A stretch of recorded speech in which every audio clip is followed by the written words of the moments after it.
அவருடைய தரம் அவனும் பெருசா ஆச்சரியப்படுறது ஒண்ணு இல்லையா. அவங்க பிரச்சனையை மடமாற்ற திசை திருப்ப முயற்சிக்கிறாங்க.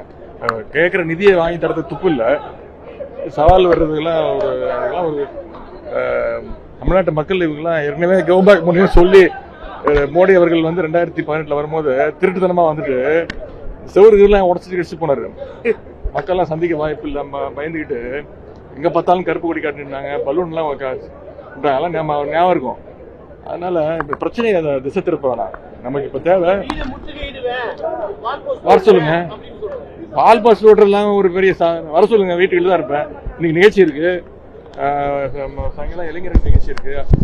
முடிஞ்சா ஏற்கனவே அவரு அறிவாலயத்து பக்கம் ஏதோ ஒன்று பண்ணுவேன்னாரு. முடிஞ்சா அண்ணா சாலை பக்கம் வர சொல்லுங்க தைரியம் தான்.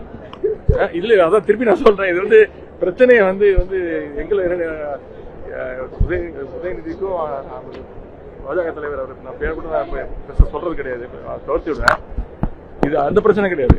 தமிழ்நாட்டுடைய நிதி உரிமையை கேட்டு வாங்கணும். அதற்கு ஏதாவது முடிஞ்சா ஏதாவது உபயோகமா பண்ண முடிஞ்சா அதை பண்ண சொல்லுங்க.